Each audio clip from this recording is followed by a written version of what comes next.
Salut les petites chauves-souris, c'est le jour 24 de Vlogtober.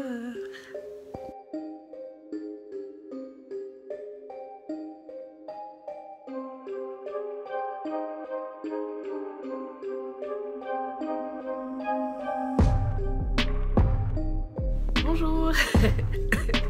Pardon. Je suis ravie de vous retrouver, on est le 24 octobre aujourd'hui, on est lundi, j'espère que si vous êtes en vacances ça se passe bien ce premier jour. Et j'ai reçu quelques petites questions dans les commentaires et je me suis dit que j'allais peut-être vous répondre. Alors tout d'abord j'ai l'une d'entre vous qui m'a demandé, alors c'était au tout début de Vlogtober, donc j'ai oublié ton pseudo, je suis désolée, qui m'a demandé, ça voulait dire quoi mon pseudo, Matsosagi. Alors, Matsosagi, c'est un pseudo que j'ai créé en 2013, donc j'avais 23 ans, quand j'ai créé mon compte Instagram. Je voulais un nom de pseudo où il y avait, que c'était mignon, et je voulais qu'il y ait mon nom de famille japonais, et je voulais que ça ait une consonance japonaise. Donc, Matsu, c'est le premier... la première syllabe de mon nom de famille, de notre nom de famille, donc Matsu. Voilà, et Sagi, c'est la contraction de Usagi, lapin. Donc Matsu Sagi, il y a lapin dedans. Enfin, ça veut rien dire. Mon mari m'a dit que c'était un peu bof, comme nom de pseudo en japonais, ça fait un peu bof.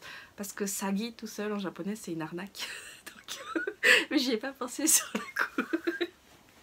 C'est pas grave, je le garde parce que j'y suis habituée maintenant et je trouve que ça me correspond bien. Je suis pas une arnaque, mais... Et ensuite j'ai Fanny Laine qui m'a posé une question hier, enfin, qui m'a posé un pavé. Je sais pas si vous allez voir. Donc je vais lire la question et je vais y répondre. Alors elle me dit, merci pour ce Vlogtober, je prends plaisir à regarder, merci Fanny. Je me demandais pourquoi tu as appris le japonais, tu as appris pendant tes études, tu as appris après avoir rencontré ton mari, vous vous êtes rencontrés en France, tu as déjà été au Japon. Ce pays, cette culture semble te fasciner, la langue paraît si compliquée à apprendre, j'adore quand tu prononces des mots japonais, c'est très dépaysant. Parlez-vous japonais avec vos enfants? Peut-être auras-tu envie de répondre à mes interrogations lors d'une prochaine vidéo. Et si mes questions sont indiscrètes, tu peux zapper, je comprendrai. Alors c'est pas du tout indiscret, il n'y a rien d'indiscret là-dedans. Alors pourquoi j'ai appris le japonais? J'ai appris le japonais en 2003, enfin j'ai commencé en 2003 donc j'avais 13 ans. En fait je suis tombée amoureuse de la langue quand j'ai vu le film Le Dernier Samouraï avec Tom Cruise et Watanabe Ken, mais surtout Watanabe Ken. Je suis tombée amoureuse de la langue, donc j'ai commencé à m'informer sur la culture et je suis tombée amoureuse du pays. Je lisais pas encore de manga à l'époque, j'ai connu ça bien après. Et c'est vraiment la langue, la sonorité de la langue qui m'a plu. Donc c'était les tout débuts d'internet, 2013. Enfin les tout débuts, ça a commencé un peu à se développer, mais on n'avait pas accès à toutes les ressources qu'on avait maintenant. Et donc j'ai commencé à apprendre les kanji, donc les idéogrammes chinois toute seule chez moi. Je m'étais fait des fiches de vocabulaire, j'avais appris toute seule, donc j'étais encore au collège. Et quand je suis rentrée au lycée, donc tu as appris pendant tes études, oui. Quand je suis rentrée au lycée, donc j'ai fait j'ai fait mon lycée dans la ville à côté de chez moi, à Saint-Malo. Et dans mon lycée, il n'y avait pas d'option japonais. Dans certains lycées, il y avait, mais il fallait aller soit sur Rennes, soit sur Paris ou dans des grandes villes. Et moi, j'avais pas la possibilité financièrement d'être externe, enfin d'être interne dans un lycée loin de chez moi. Donc mais je voulais vraiment faire japonais. LV3 c'était vraiment une question de vie ou de mort. Je me voyais pas faire SES ou enfin à l'époque faire une autre option que celle-là.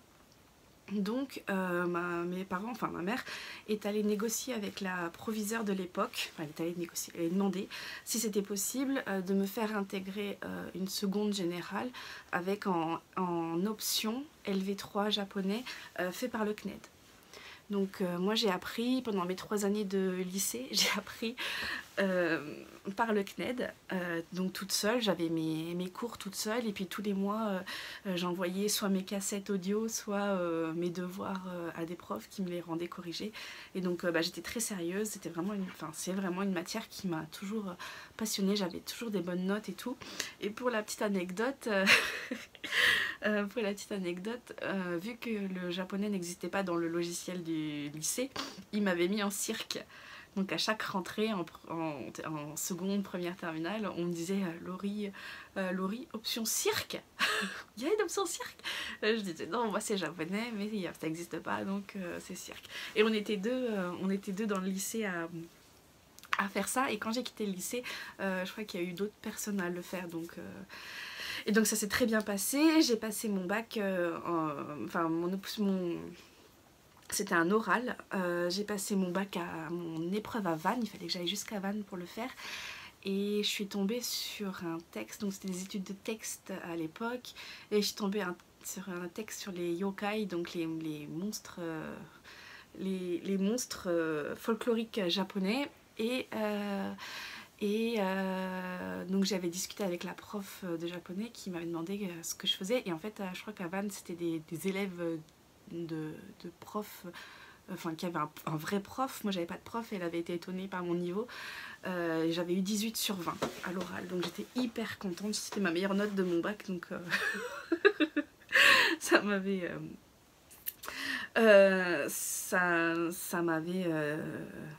ça m'avait motivée à continuer. Et ensuite, alors moi j'aurais voulu être prof de japonais ou je voulais être interprète aussi à l'ONU ou traductrice de manga ou d'anime. Mais à l'époque, la conseillère d'orientation m'a dit que tout ce qui était interprétariat c'était bouché. Bouché. Et quand j'avais fait j'ai fait un salon d'étudiants en terminale. Et j'étais allée sur la fac, une fac à Rennes qui proposait le japonais. Et en fait, la prof de japonais m'a dit clairement, je voulais faire LEA, donc avec LV3 japonais. Et elle m'a dit clairement que le japonais c'était pour les débutants. Et que moi, comme j'avais déjà 3 ans de japonais, j'allais fausser le niveau de la classe. Et qu'en gros, elle voulait pas de moi, quoi. Donc ça c'était mort. Il y avait l'option de l'INALCO. Je voulais faire l'INALCO à Paris, mais financièrement... financer un logement à Paris, des études à Paris et tout ça, c'était pas envisageable. Et du coup j'ai fait une école de commerce à Quimper qui est une section qui est spécialisée qui était à l'époque spécialisée dans les langues asiatiques, donc il y avait chinois, japonais. Moi j'étais en section japonais, j'ai fait 4 ans là-bas. Donc voilà, donc j'ai appris le japonais bien avant de connaître mon mari. Et alors... Vous êtes rencontrés en France? Oui, on s'est rencontrés en France. Mon mari était en vacances en France. À l'époque, il travaillait en Algérie et c'est des amis qui nous ont présentés. Et ça a été le coup de foudre. Tu as déjà été au Japon? Oui, je suis allée au Japon en 2009 et en 2010. Donc j'avais 19 et 20 ans. J'y suis allée pour les études. Le 2009, j'ai fait 3 mois à Nagasaki en famille d'accueil. Nagasaki, pas Nagasaki. Et ensuite... En 2010, j'ai fait 3 mois dans la banlieue de Yokohama, à Aobadai, mais c'était tellement loin du centre-ville de Yokohama que j'étais à côté de Tokyo en fait. J'étais plus proche de Tokyo que de Yokohama, donc me demandez pas ce qu'il y a au centre-ville de Yokohama, j'y suis jamais allée. Parce que si j'avais pas un rond, donc je faisais pas grand chose.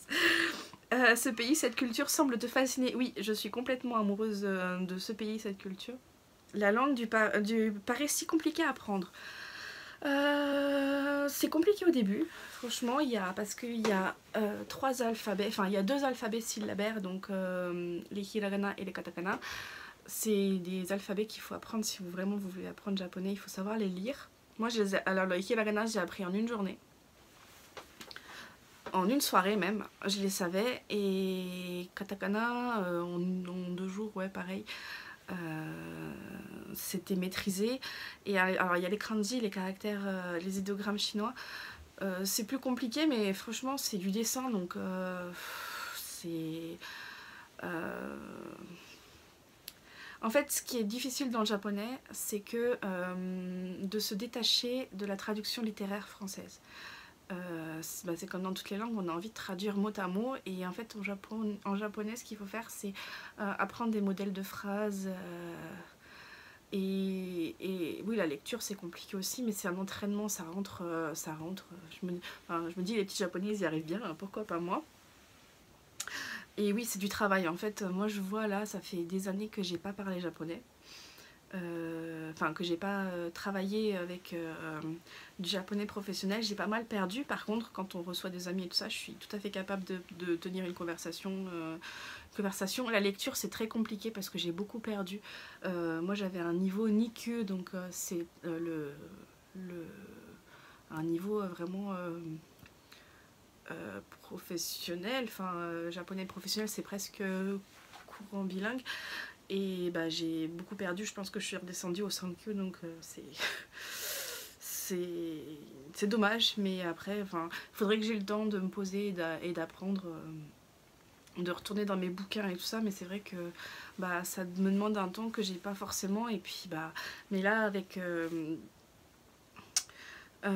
j'adore quand tu prononces des mots japonais, c'est très dépaysant, et ben je sais, et j'en fais exprès en fait, parce que je sais qu'il y en a qui aiment bien entendre la prononciation japonaise, donc ça me fait plaisir si ça te dépayse.